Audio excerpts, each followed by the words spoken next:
Joseph Patterson, the jury have found you guilty of murder in the first degree. Have you anything to say before the court imposes sentence? Yeah, I got something to say.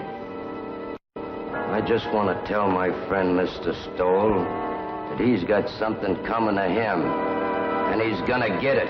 The court will remind the prisoner the district attorney has but fulfilled the obligations of his office.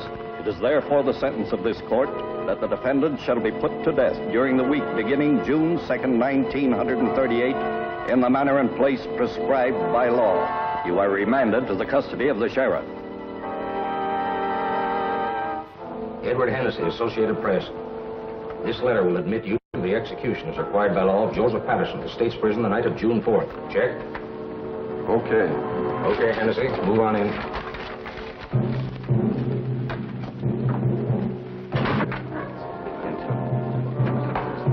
Better save some of that till you come out. Well, boys, it looks like Patterson's going to get it all right. Yep, he gets it this time. The DA sure killed the reprieve. Went to the governor himself. He's a tough hombre, all right, all right. Who, Patterson? No, Stoll, the district attorney. You said it. All right, boys. This way, please.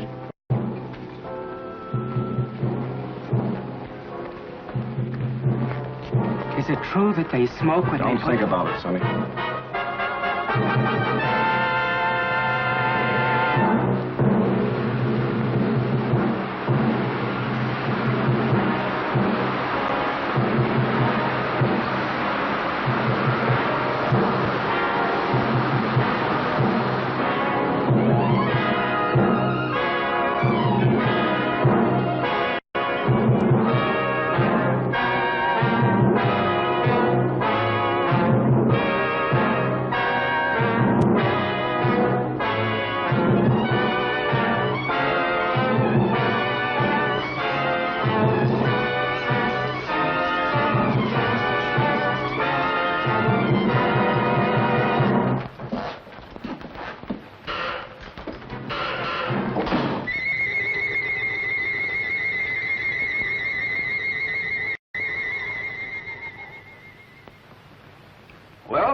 He thought of you right to the end, Mr. Stowell. Welshers, Sharpie, Welshers, they're all Welshers. You'd think life owed them something. This Patterson bumped off 4 himself, and how many others he's had knocked off I couldn't even guess. But when it comes time for him to pay off, look at the squawk he makes. Well, we can check off another on the old adding machine. 11 in 18 months. We're making progress, Sharpie, making progress. We'll have this town lily white the first thing you know. I wish you'd get rid of that hideous contraption. It gives me the willies. If I'm not being too impertinent. Just an old Chinese custom, Sharpie. Chinese? You sound more like an Indian, if you ask me. An Indian counting scalps. It's my job to count scalps. It's still a life for a life, so far as I'm concerned, and will be till they rewrite those law books over there. For you, Miss Sharp. Oh, thank you, Sonny. You're welcome, Sharpie.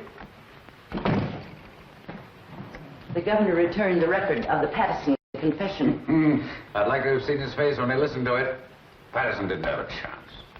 Through with it? I'll take it home and put it with the collection. I should think you'd have enough of them now. Don't be unkind to me this lovely morning, Sharpie. What about the mail?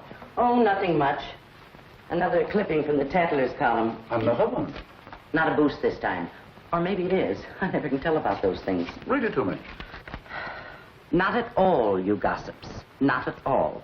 The wife's boyfriend has the DA's okay.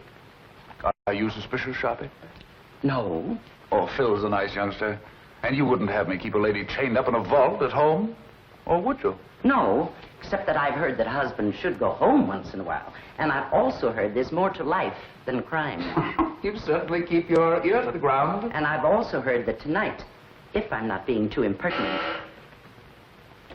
Yes? Kirk and Murphy are here. Send him in. It's Kirk and Murphy. They've been working on that telephone thread. Yesterday's... We traced that call, Chief. Hello, Sharpie. Came from a drugstore over on Christopher Street, but there are no guesses. A lot of Patterson's boys hang out in the joint, but you can't pin it on any of them. It's a pay station. Everybody on the street uses it. Yeah, going all the time. Better forget it, Kirk. Probably cold now anyway. I don't know. Patterson's boys are pretty much head up. I wouldn't worry. I figure they wanted to give me the business yesterday before I got to the governor. But it's too late now. They all want to get you, Murphy, when you first send them up. But prison cools them off. There'd be no prosecutors if it didn't. Burning doesn't cool off the relatives any, Mr. Stoll. I'd keep an eye out if I were you. Patterson's got no relatives. Only a kid cousin, and he's in Mexico. Thanks, boys. Thanks. Right. We'll forget it. Keep moving, Sharpie. Oh, Chief, you sitting in on that quiz tonight? You bet. I wouldn't miss that. Okay. Are you serious? If I'm you're not being too impertinent. Oh, serious about what? You're going to that quiz tonight. Of course I'm going. Yes? Oh, put her on. It's Mrs. Stoll. Hello, darling. Yes, this is a surprise. We were just talking about you, Sharpie and I. Of course it was nice. Today? Yes, this is the 5th. Yes, Lucy? I should say I do know. Of course, darling, it's your birthday. You thought I'd forgotten. I should say not. Certainly, darling, I'll be home early. We'll put on our good clothes and make a night of it. Dinner in the theater. That's right, Lucy. And darling, there's a package on the way, but don't open it till I get there. Absolutely. I'll be home early. Absolutely. Thanks, Sharpie, thanks. I don't know what I'd have done. Just my ear to the ground again. I tried to tell you. That gift on the way idea was an inspiration. I'd never have been forgiven. I told Treganis to send a tray down for selection. A pair of diamond clips would be nice. Small ones.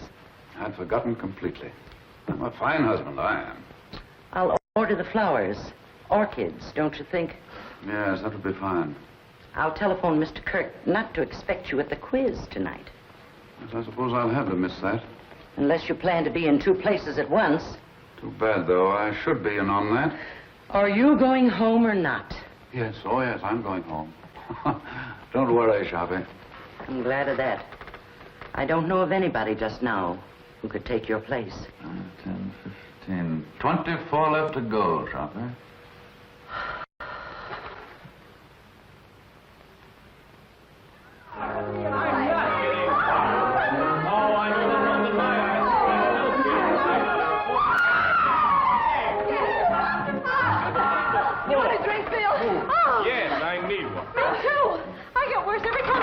You couldn't. Don't let him kid you, Liz. Thank you, Creola. I didn't know, Miss Stowell, if you wanted the ice melted or not. Oh, no, Creola. I think it's better this way. Thank you, ma'am. I can't believe it. She's marvelous. She's my new maid, but you should taste her biscuits. They're wonderful. I'll taste a highball if it's all right for everybody. 2 fingers, please. Don't make it too weak. Hello, Mr. Stowell. Hello. Why, hello, Jim. Hello. Jim, you're early. Hello, Jim. How are you? Just in time for a drink. Happy birthday, darling. It is now. I didn't know, Lucy. Why'd you keep it a secret? All the old girls do, Elizabeth. Hiya, Phil. Fine, Jim, fine. Would you like a drink, darling? I'm ashamed of myself for forgetting. Me, a cousin, too. Thanks, darling. I'll fix my own. I almost forgot myself. And I'm a husband. Hello. New glasses? Well, the set's from Phil. Isn't it lovely? Birthday present? Oh, they're just replacements for the ones I break. So you remembered. Well, that was nice of you, Phil. Seems I saw something in the papers recently about Lucy and Phil, didn't I? Just a bit of scandal. I can't get away with a thing. I saw that. I wish it hadn't gotten the newspapers, though. Not that I care particularly, but, you know, a man in my position You're joking, aren't you? It was a triple date, Jim, and I didn't show up. The young things took pity on me. You don't think I'm serious? You don't think I suspect Lucy, do you? I didn't know what to think. You know, when you're talking to a district attorney. Well, I hope I'm not bringing my job home with me, Elizabeth. Monster, though I'm supposed to be. Caesar's wife must be above suspicion. To Caesar's wife. Wait a minute, John. Do you know what happened to Caesar's wife? Something dreadful. He killed her. Deader than a doornail. Oh. Well, let's just drink to Lucy. To Lucy. Thank you, darling. Hey, Mr. Stowell. Yes, Crayola. Telephone. Who is it, Crayola? Who is it? It's the gentleman who works in your office, Mr. Stowell. It's Mr. Curry. Oh, please, Jim. Oh, of course, darling, of course. What's the matter with me? Tell Mr. Kirk I'm not in. And Crayola, I'm into nobody from now on. Understand? Nobody. Yes, sir. I understand. You just ain't in. I still don't believe it. Sometimes I wonder if Jim is my husband or just district attorney. How goes it at the university, Phil? I'm on my last postgraduate course right now. Political science. Do you know, after this, I'm afraid I'm going to have to go out and go to work? He hates to give up watching football practice. Come on, Einstein. We've got to go. I'm going to make him study tonight or bust. Let's bust. A great, big, beautiful bust all over town. What do you say? Oh, you ninny, come on. Thanks, Lucy, for the game and the drink. See you soon. Bye-bye. Happy Goodbye, birthday. kid. Thank you. Good-looking pair of kids. Nice, too. I wonder if they'll ever get married. Mr. Stowell, I told the gentleman you said you wasn't in, but he didn't believe me, Mr. Stowell. He says to tell you it was important, and to tell you that the cousin from Mexico was in town. But he didn't say what cousin, Mr. Stowell. That's all right, Crayola. Thank you. You're welcome. What does that mean, Jim? The cousin from Mexico? Nothing at all. Kirk shouldn't bother me here with details. Well, we'd better go along then. We'll have to hurry if we're going to dress. There's no place to hurry to when I'm with you. Darling.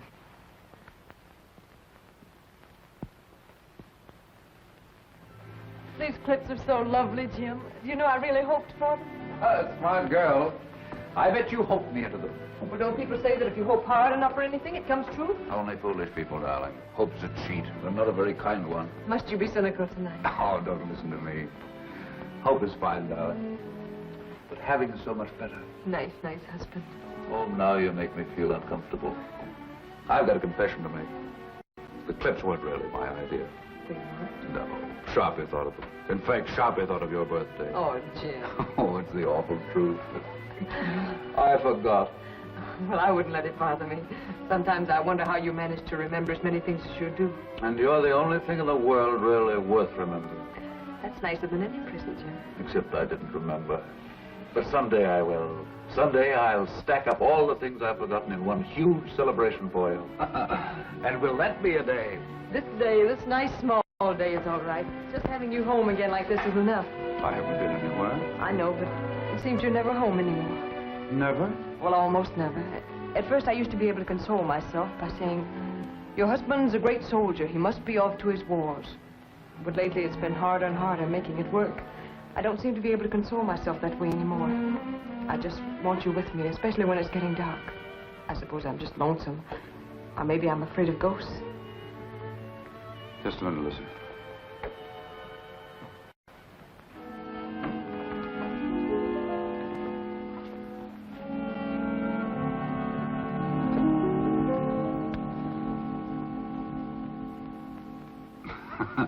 Just in case of ghosts.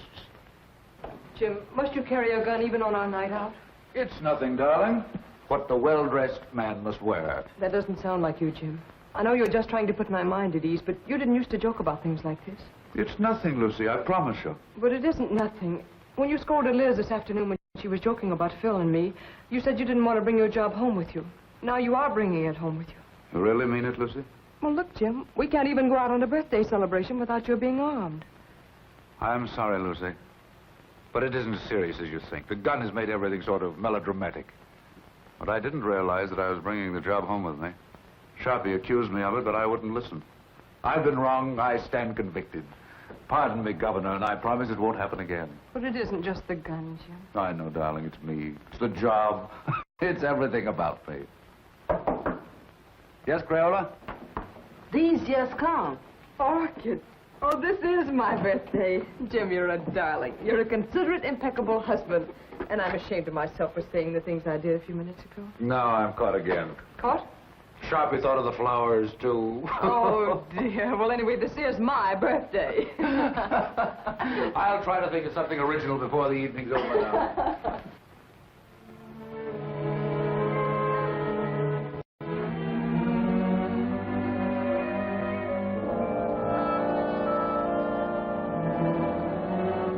Nice evening, ma'am. Perfect, Jenks, perfect. Been some time, Drink, since we've made an evening of it. But Mrs. Stowell with us it is, sir. Why, Jenks, you mean? Oh, no, ma'am, I didn't mean it.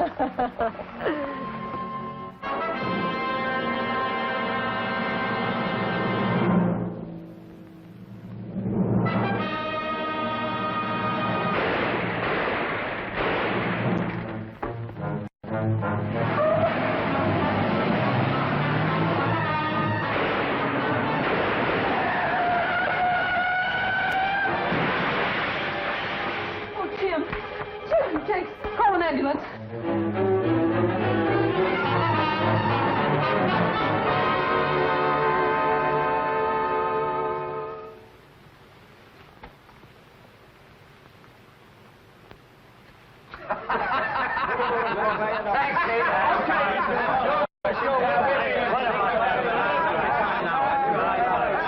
What do you say, gentlemen? What about giving a dead man a break? And let it show on the front pages. You're marvelous, Jim. You couldn't have done it better if you'd planned it. It's a great break. And all for a nick in the elbow. That's luck, man, and you deserve it. I'd like to have quizzed that kid before he died. Cigarette? I never use them. No, Jim, it's better the way it happened. It's a closed book. We've had enough Patterson. I'd like to have had those newspaper boys in here last night when they were operating. You look good and sick. The doc wouldn't stand for it. Oh, we'd have had a great break in the morning papers. The afternoon papers are not to be sneezed at in this town. No, sir. If this were election year, we could snap you right into City Hall. Easy, just like that. Thanks, Dan. Thanks nothing. I'm doing you no favors I'm not doing myself. Well, you've got this town by the ear. You serve by its long, hairy ear. You're a hero, that's what you are. Well, goodbye, Jim. I'll be in later with the papers. All right. See you later.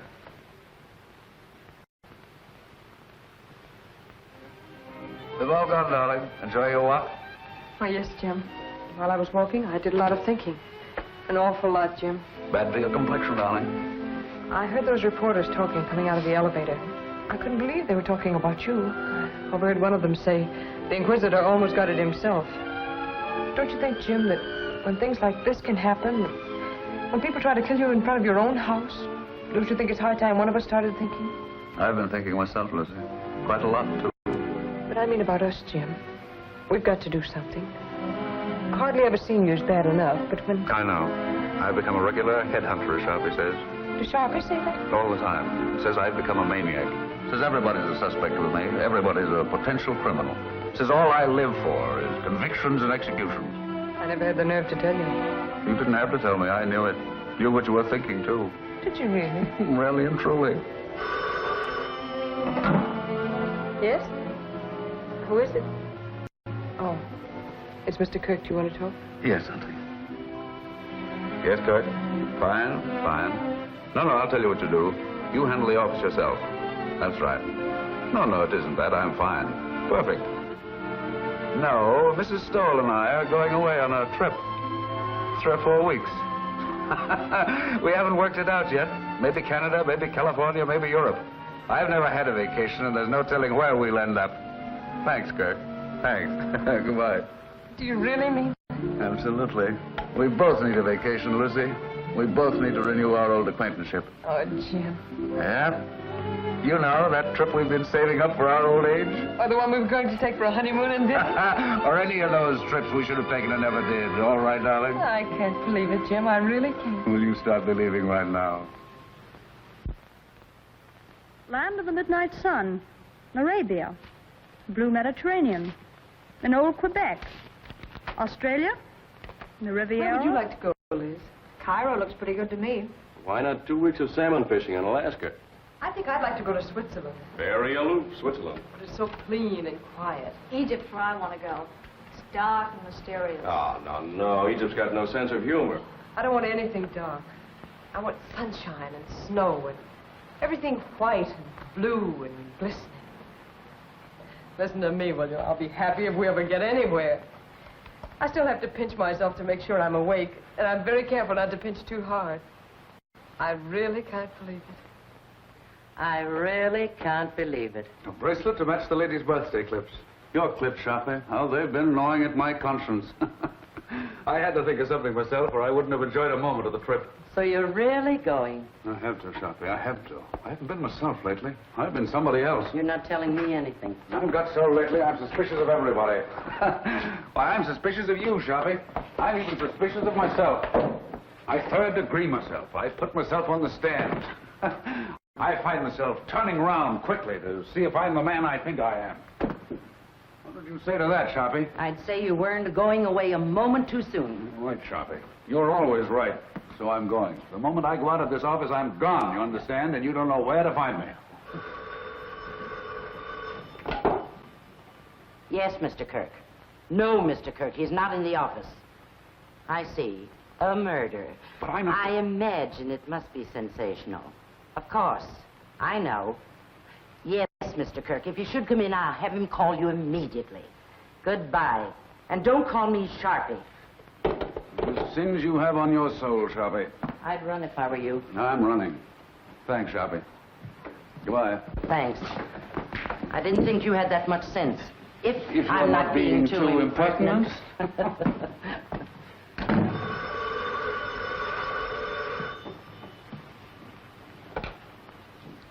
Sorry, Mr. Stoll's not in the office, and I don't know where to find him. Oh, it's the police headquarters. I'm sure it must be very important, but I have no idea where to find him. So sorry. So very sorry. Goodbye.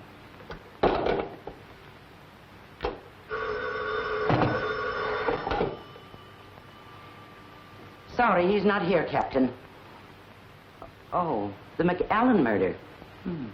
That is important. But I don't know where to reach him. You see, Mr. Stoll's gone away on a vacation. I'm so sorry. So very sorry. Goodbye.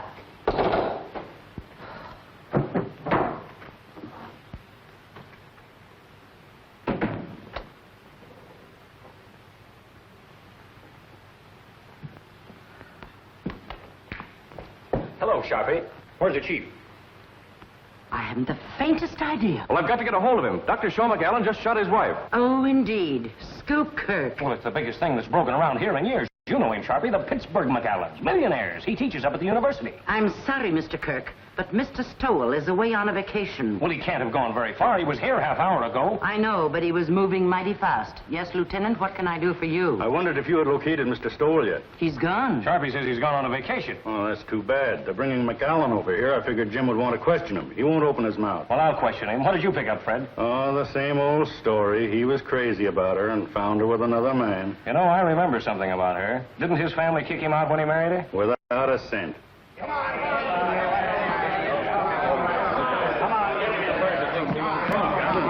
Sit him down there. Well, we'll have the district attorney can make your call. Now you're quiet! Shut up! I think I'll be going now, if you gentlemen don't mind. See if you can locate the chief. Now, Mr. McAllen, spill it!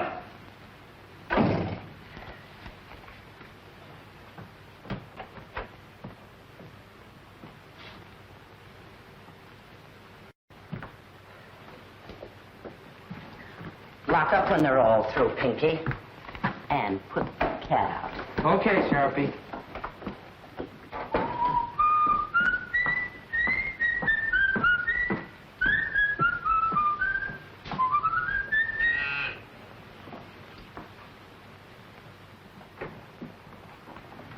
I'll only be a moment, Joe. I left something in my office.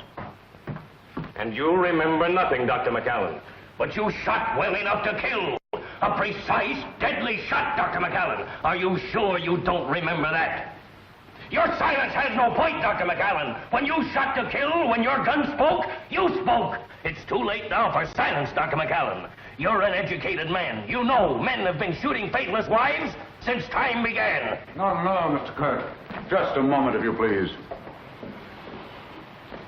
Gentlemen, if you'll be kind enough, I'd like to be alone with Dr. McClean for a moment. I can imagine the strain he's been under. Would you be kind enough to leave us alone for a moment? Okay, Chief. Thank you.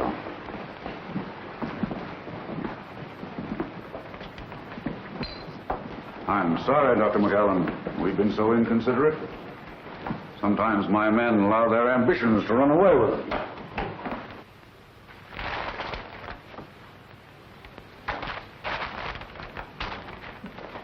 You better sit down, honey, and rest your feet. I caught myself doing that once unaware, and I was worn out for a whole week. Now, that's bad. You may not never get over it. It'll do you good to get the whole thing off your chest. There's no use of talking, Mr. Stoll. There's no use of anything now. Would you like a cigarette?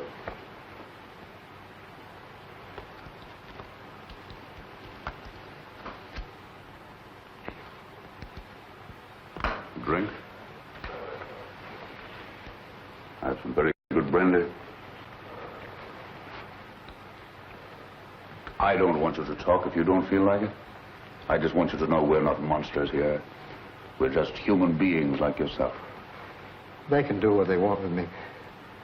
It doesn't matter anymore. Nobody's going to do anything to you, Dr. McClean. I'm not trying to hide anything. I shot my wife. I killed her. Are you sure you wouldn't like a drink? I suppose it all happened suddenly. Only this afternoon. Only a few hours ago. I was leaving home for class. When I realized it was raining, I went back for my raincoat. It was then I saw her sitting in her room before the mirror. Never had she seemed so beautiful. Sitting there in the dark, with only the two small lights on her dressing table burning, powdering her neck and shoulders, smiling and humming, happy with herself. Never had she seemed so beautiful as at that moment, with the mirror light shining up on her face, and the rain beating on the window behind her. All husbands have moments like that. And at that moment, I realized how terribly I'd neglected her. Oh, I know it sounds horrible now, but it was for her sake I neglected her. For her sake, I worked, studied. I wanted her to have good things, and we were poor, very poor. I understand. You watched your wife before the mirror. And as I watched her, I said to myself I would never neglect her again. And then I tiptoed across the room to the dressing table. With her humming, she didn't hear me. I leaned down quickly and kissed her. Instantly, the moment I kissed her, she shivered. Her flesh became goose-pimply as with cold. I saw her face in the mirror looking up at me, and all its happiness was gone. On it was a look of revulsion. I was speechless, stunned. I see.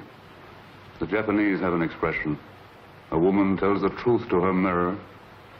And then she recovered and looked up at me and laughed and said, "You should know better than to ruin a lady's makeup." She began to powder the spot on her neck where I'd kissed her. And she got to her feet and kissed me on the cheek. "I've got to run along," she said. "I'm playing bridge at Sonia's. I'll see you for dinner." She ran out. I stood, still speechless, and watched her go. I see. And that was how it began. My brain was on fire. I was sure there was only one explanation. She was making herself beautiful for some man, and she was going to him. She wasn't going to Sonia's. I followed her in the rain. And what finally happened, Dr. McClean? I killed her. I know, but the circumstances. It's all unreal to me. All blurred. I was blind, insane. I saw her enter her house. I went to a window. I saw her run into a man's arms. The fire in my brain became a fury. I didn't realize I'd drawn the gun. I didn't realize I'd fired it. Until I saw her body crumble to the floor. And then I knew I'd killed her. In that instant, I knew I'd lost forever the one thing in the world I loved. It's my fault. My stupidity. My neglect.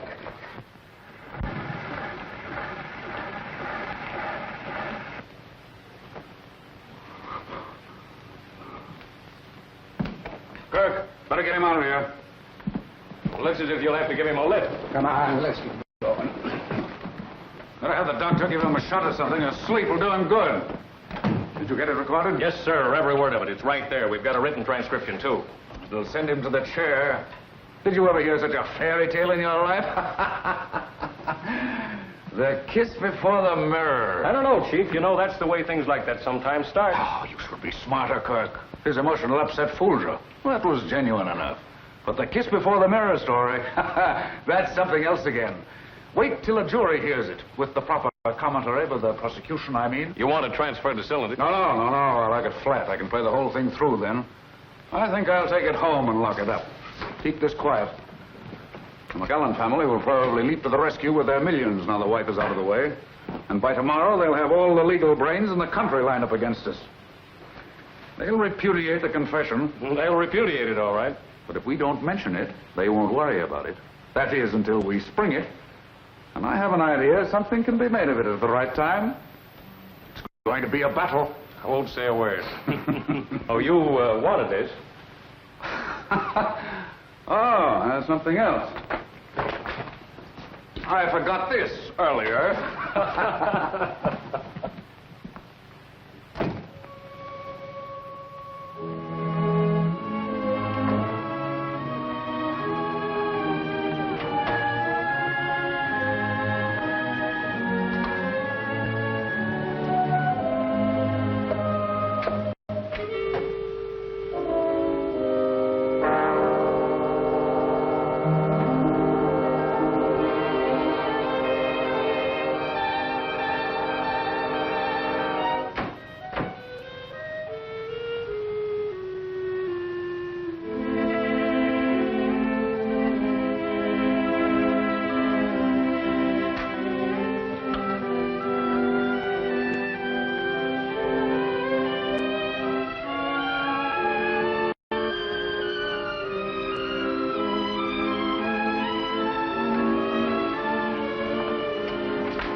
Get my message, darling?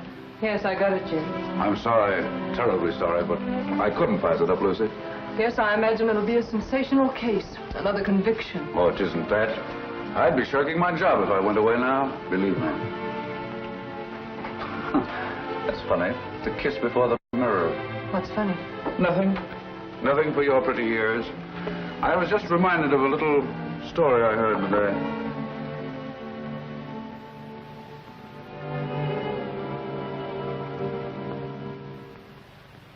Dave Morrow to defend McClean. Famous criminal lawyer engages family rallies to professor's aid. So they've hired Dave Morrow. The McClean millions begin to talk. Believe me, they'll have to talk pretty loud. Boys down the street this noon are saying he'll buy his way out. I'd like to see someone try it. This is one case I'm going through with to the limit. I can understand some bohunk full of booze on a Saturday night cracking another mug's skull over a crap game. But these polite, sensitive murderers, these sophisticates like McClean deserve no quarter. And they'll get none from me. Imagine a responsible, intelligent, educated man killing another man. Oh, I've known a lot of men I'd like killed. Oh, I'm serious, Dan. You wouldn't do it. I wouldn't do it. And the last thing either of us would ever think of doing is killing a woman. Crimes of passion, psychologists call them. Crimes of decadence, I call them. Luxuries, indulgences. Yes? Kirk is here. Send him in. Well, Jim, I've got to run. One thing is certain anyhow. This time you've got the people back of you. Up to now, you've been picking on the rank and file, those mugs and bohunks you mentioned, the masses. Now, you've bagged a highbrow, a millionaire, and it'll do you a lot of good, Jim. An awful lot of good. All righty. Well, how do you do, sir? Come on in. I'm on the way out. Goodbye, Jim, and good luck. See you later. Goodbye, sir. Well, he had a permit for the gun, all right. Seems he used to walk back and forth to his classes, and there've been a lot of holdups along through there after dark, and he got the gun for protection. But I don't know what a guy like that would do with a gun if someone held him up. He could use a gun, all right. That's the late Mrs. McClean. Any news of the other man? Vanished completely. Not a sign or a trace of him. He was just a lodger there. Suppose McClean knew this man. Suppose the whole thing was framed. I don't believe McClean could frame anything. I've had a rule all my life, Kirk. Never take any human being for granted. Just think what getting rid of his wife would mean. His family's forgiveness. Return to the security of millions. A chance to follow his studies and comfort. What is he professor of, anyway? Political science. Oh, yes, I remember. See what an opportunity this man would offer? It's true. He neglected her. He said so himself. And why didn't he kill the man? That's what a man usually does. Kills both of them. But not a professor of political science. I was just telling Dan Ellison. McClellan's one of those sensitive murderers. Consider that fancy tale of his. The kiss before the mirror. It's raining out. He comes back for his raincoat. Sees his wife. Kisses her. She laughs at him. Suddenly, he sees red. My brain was on fire. I was sure there was only one explanation. She was making herself beautiful for some man. And she was going to him. She wasn't going to Sonia's. I followed her in the rain. And what finally happened, Dr. McClellan? I killed her. I know, but the circumstances. It's all unreal to me. All blurred. I was blind, insane. I saw her enter a house. I went to a window. I saw her run into a man's arms. The fire in my brain became a fury. I didn't realize I'd drawn the gun. I didn't realize I'd fired it. Until I saw her body crumble to the floor. And then I knew I'd killed her. In that instant, I knew I'd lost forever the one thing in the world I loved. It's my fault. My stupidity.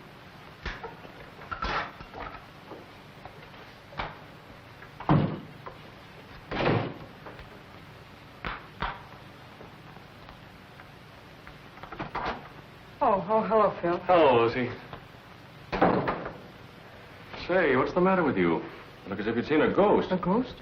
Well, maybe not a ghost, but a boogeyman anyway. Oh, no, I've just been sort of moping around. No fooling now. What's the matter?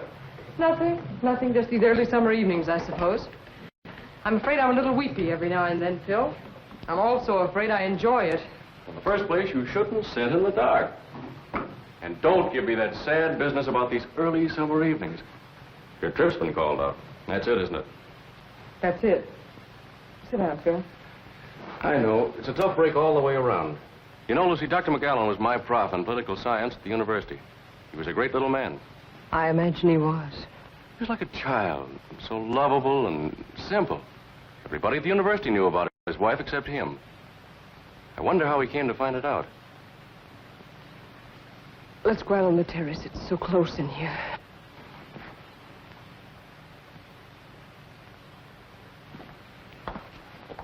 This fresh air is better. You sure you feel all right? Oh, yes, I'm all right.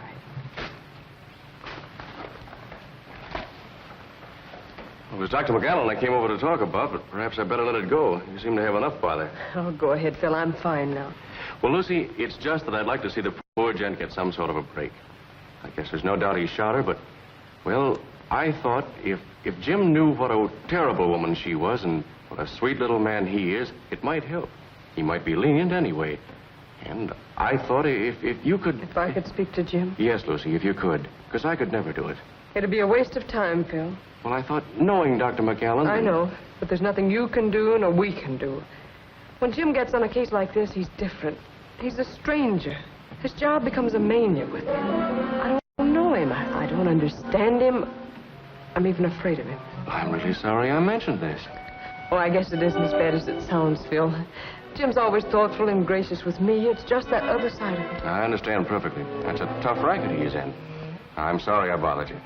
I wish I could be of help. Well, I wish I could be of some help to you, Lucy. And when Jim is off on one of those cases, you know, I mean, whenever you need some laughs, why, give me a ring, will you? Oh, thanks, Phil. If ever I feel like I need some laughs, I'll do that. Swell. How's Liz? Oh, fine, fine. But she's ambitious as the devil. She wants me to get a job right now. How disgusting. It's terrible. She wants me to give up my boyhood. Well, I've got to go. Good night, Phil. Good night, Lucy.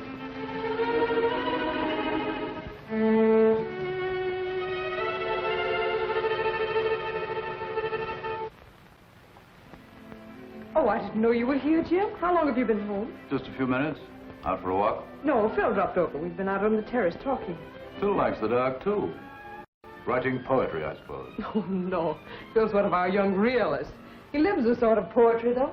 Limericks, I imagine. No, popular songs. Gay ones, bright ones. How's Elizabeth? Oh, she's fine. Phil says she's ambitious as the devil. She wants him to give up his boyhood. He couldn't mean his childhood, could he? What's the matter with you, Jim? Nothing. Why?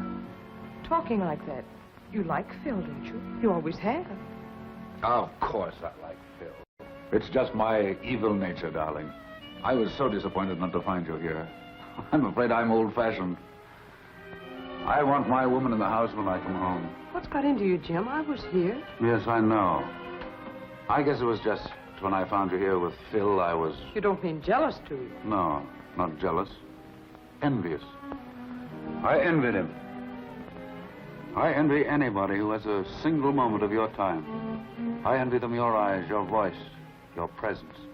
I even envy them your shadow.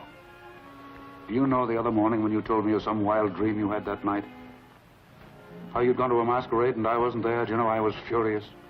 Furious because I wasn't there in your dream. Furious with all the people who were.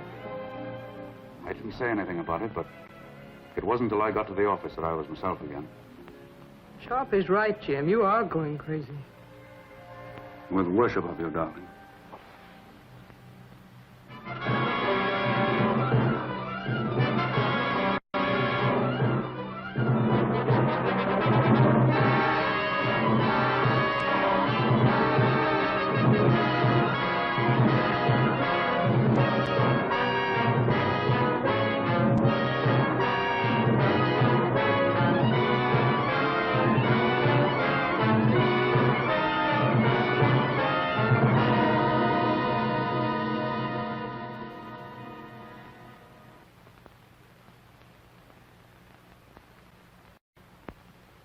I'll bet they had some idea like that. More coffee? Like what?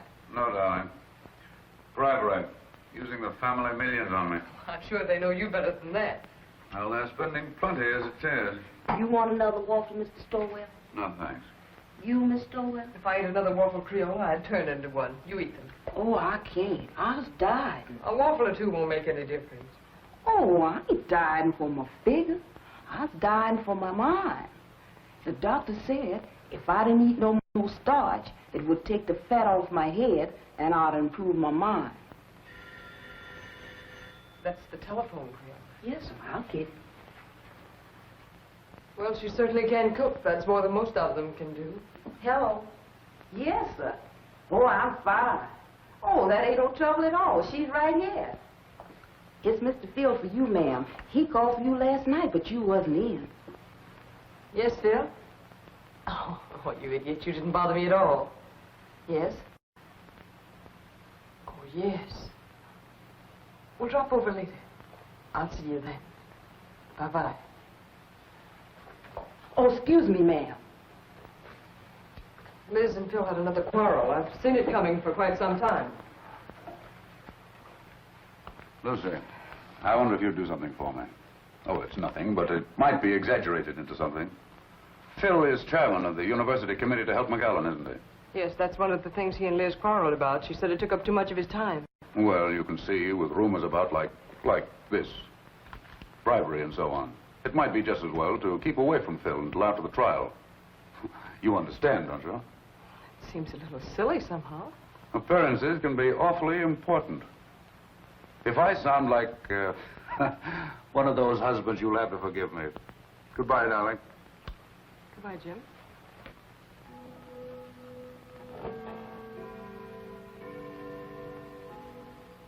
No, Dave, the job was premeditated, and I'm pretty sure I can prove it in court. Aren't you going just a little bit out of your way, Jim? I'm not just talking as his attorney when I say that he was not in his right mind. I know, you're just talking as an old friend. Now, I've defended many a criminal, and if McAllen's one, I'm giving up the profession. Believe me, if ever a man was insane, he was. So, it's insanity again, Dave. I suppose you've got your battery of psychologists and experts all lined up. And when they get through, you'll have McAllen fixed up so mad, you'll be asking us to believe that it was his wife who shot him.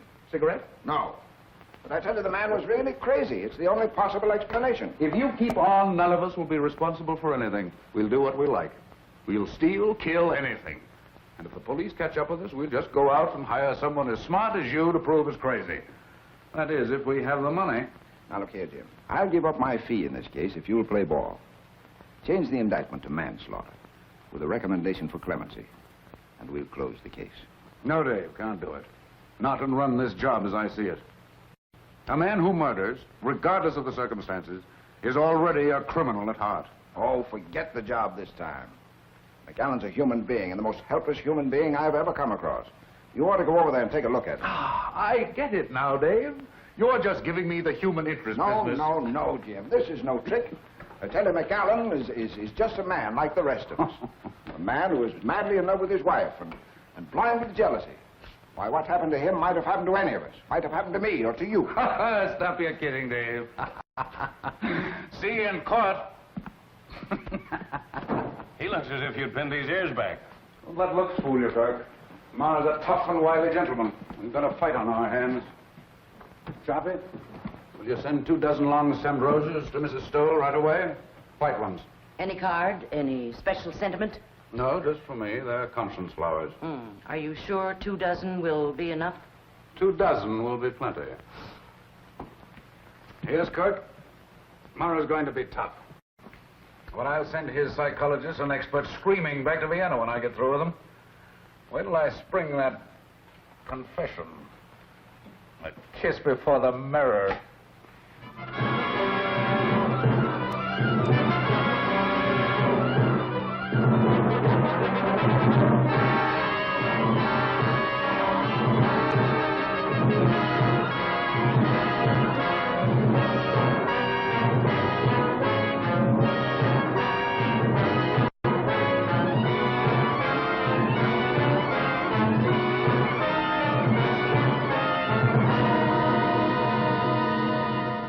You admit, then, that you neglected your wife? You saw little of her. You were too busy with your humanitarian studies, your plans for a better world. I must ask you again to answer yes or no. Yes. Thank you. Did your plans for a better world include, by any chance, better consideration for your wife? I object, Your Honor. The question is irrelevant and immaterial. Objection sustained. The district attorney will please control his sarcasm. You are a professor of political science at the university, is that right? Yes. Your students loved you, liked your courses. I think so. You spent a great deal of your time with them, long hours after class, and in the evenings. Yes. And when your students were not with you, your work was with you, night and day. Is that not right, Dr. McAllen? Yes. How long would you say, Dr. McAllen, how long was it before your wife's death that you took her out, say, to dinner, to a party, to the theater? I object, Your Honor. The question is irrelevant. Objection overruled. The district attorney may continue. How long, Doctor? A month? 2 months? 3 months? About 3 months. This, then, is the woman you loved. This woman you did not think enough of to be a companion to in her ordinary life. This woman you left to weep her heart out in her own loneliness. This is the woman you say you loved with a passion, with a madness that drove you to kill? I object, Your Honor. I object. Order! Order! Ladies and gentlemen, be seated. Order! Evening paper, ma'am. McAllen collapses on the witness stand. Thank you, Creole. You're welcome. Cracks after 2-hour grilled by District Attorney Stoll.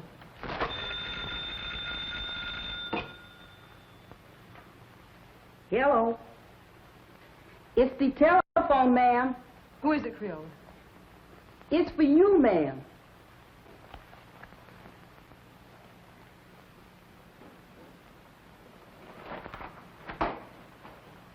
Yes?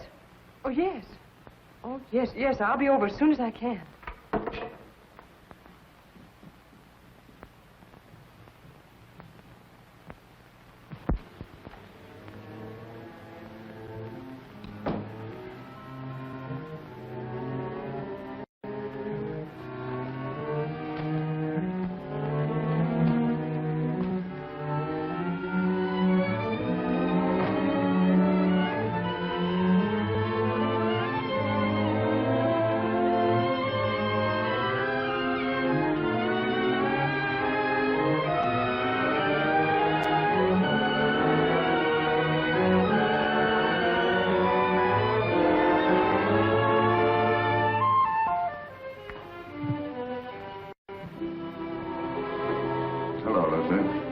didn't expect you home so early. I've had one of those days. Yes, I know. I read it in the paper. Sort of a Roman holiday, wasn't it? You shouldn't read the papers, Lucy. They're not for your pretty eyes.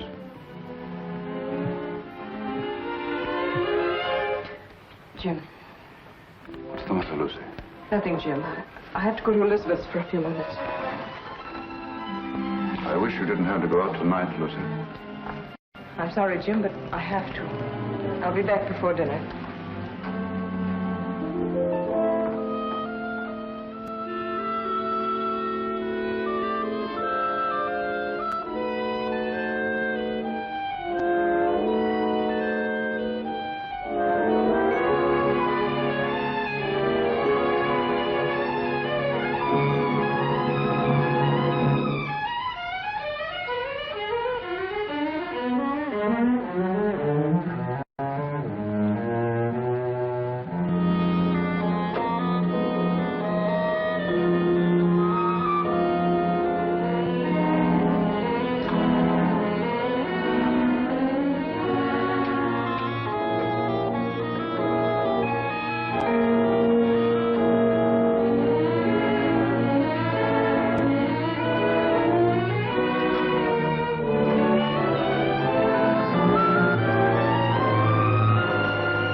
Mirror light shining up on her face. I leaned down quickly and kissed her. Instantly, the moment I kissed her, she shivered. Her flesh became goosepimply as with cold. I saw her face in the mirror looking up at me, and all its happiness was gone. On it was a look of revulsion.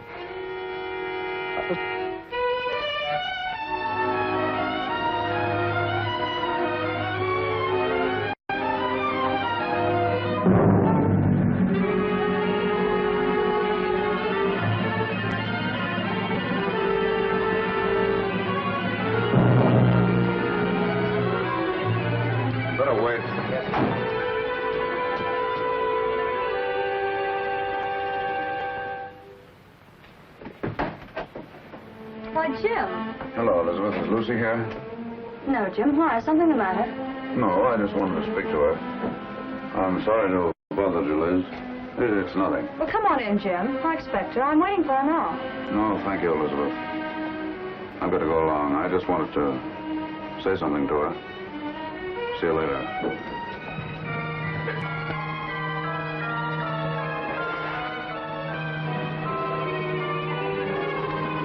406 Maple Drive.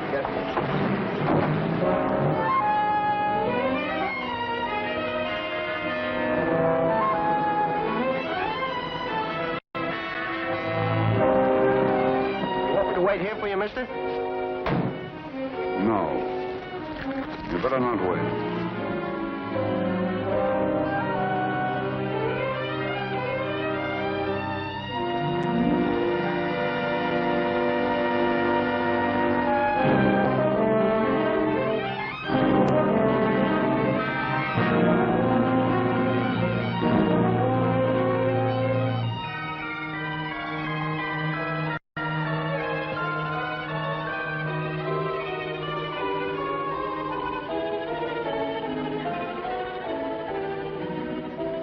Herself beautiful for some man.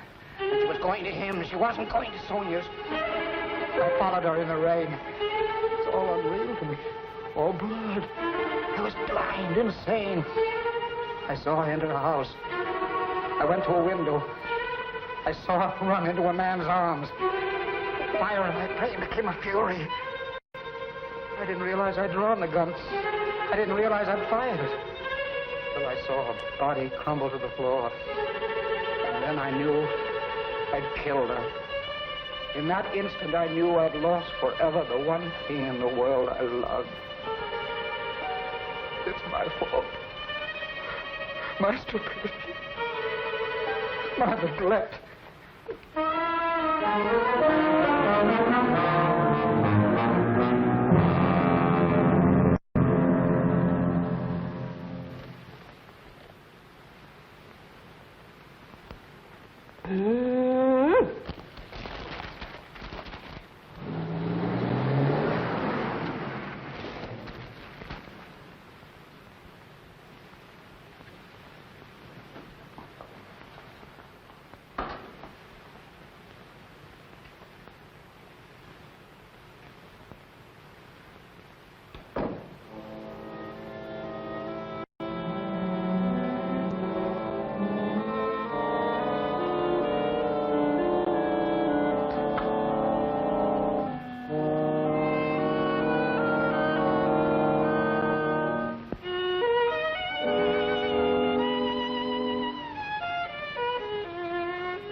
stupid record. I should have bought some new ones. Liz said you were looking for me. What is it, Jim? Nothing. Nothing much. I guess the case is about getting on my nerves.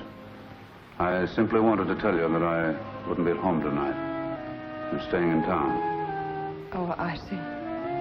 It's much better if I'm near the office. Yes, I suppose it is. The office is terribly important. I can get someone to stay with me here. Yes, I'm sure you can. See you tomorrow.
Hello, is that you, Phil?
I would like the permission of the court to request a change of the present indictment. In the form in which it was returned? In its form and in its intention. This request is quite unusual. But I beg Your Honor to believe it has nonetheless been most carefully considered. The jury will please retire.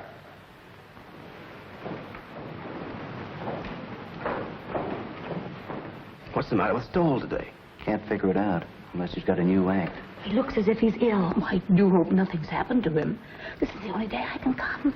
Here's where he pulls something out of his sleeve.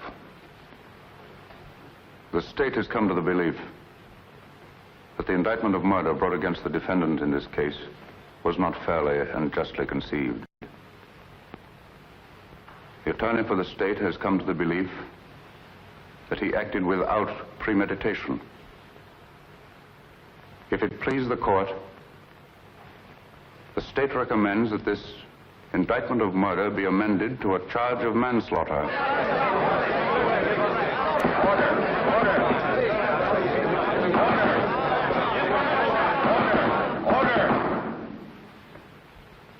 This is a serious recommendation.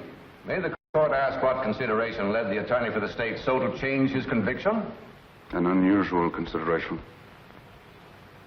Since the adjournment of court yesterday, he has had experience with a case that, to a great extent, parallels this. In fact, is extraordinarily similar to it. And his findings in that case have urged him to reconsider this. He realizes, especially in view of rumors that have been afoot, the grave charges he leaves himself open to in making this recommendation, but he implores the court to believe that there are unimaginable moments when a man, a poor, weak man, jealous, blind, frantic, may kill the one he loves more than anyone, more than anything on earth, may kill her by some strange, tragic perversity, and in killing her condemn himself to a life of sorrow and regret. And that, not death, is his punishment. And believe him, Your Honor, it can be a terrible one.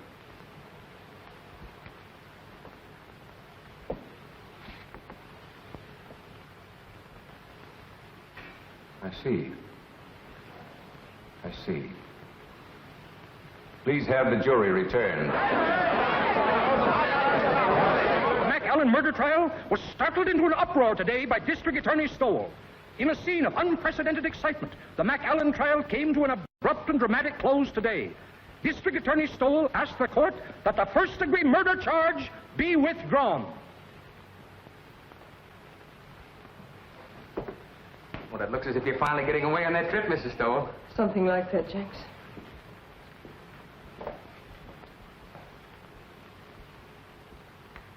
Miss Stowell! Miss Stowell, you should hear Miss Stowell. That's it, Creola. Mr. Stowell just let that McAllen man go. You let him go? Yeah, something like that. You just come on in and listen, Miss Stowell. For the alleged wife slayer surprised the spectators and the court by asking that the first-degree murder charge be dismissed.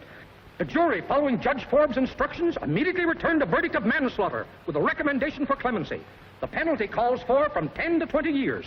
District Attorney Stowell has blankly refused all further discussion of the case. We will now continue with our regular program. I thought sure they was going to electrify him. Thank you, Creola. I learned a lot just sitting here on my day off, improving my mind.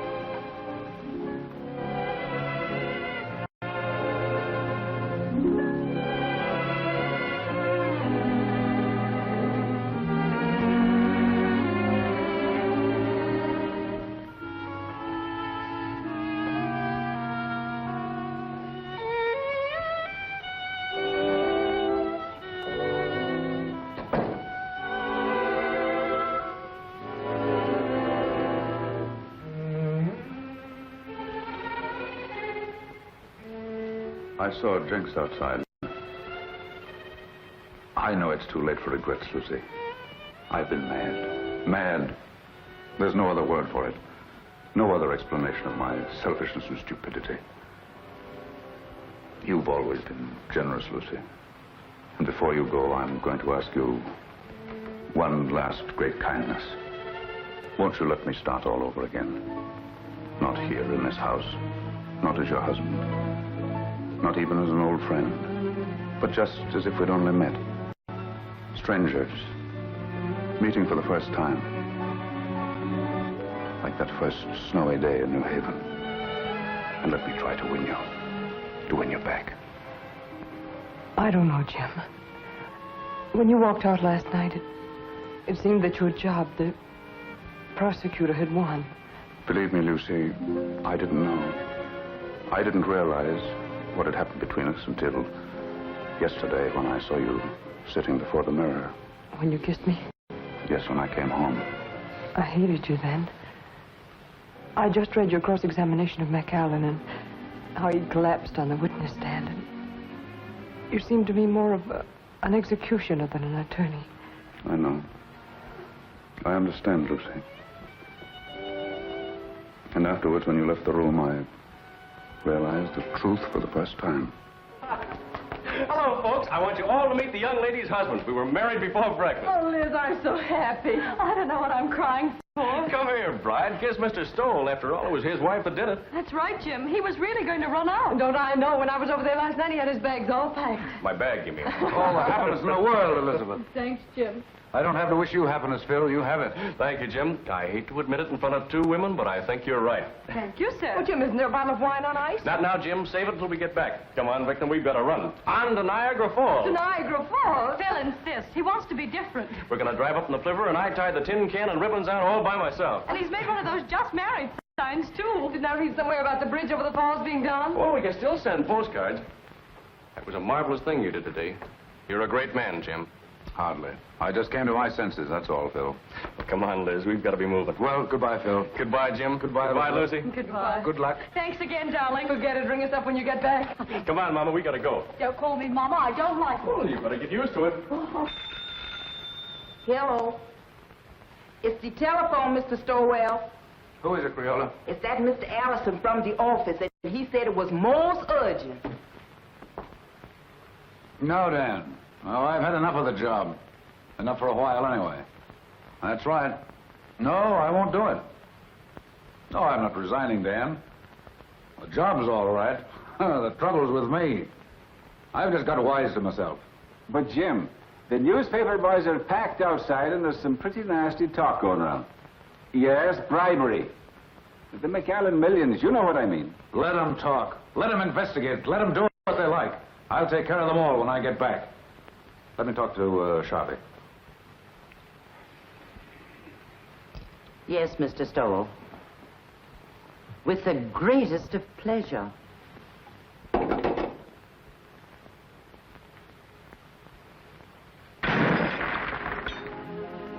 That's my little good deed for the day. Never mind that, Jinx. And please bring the other bags back. I won't be going for a few days. Yes, ma'am. At first, I couldn't believe my ears. Someday, darling, I'll tell you a story and you won't believe your ears. About us? About me. About my great reformation. It happened last night. Tell me. I'll tell you on the boat for Europe, darling.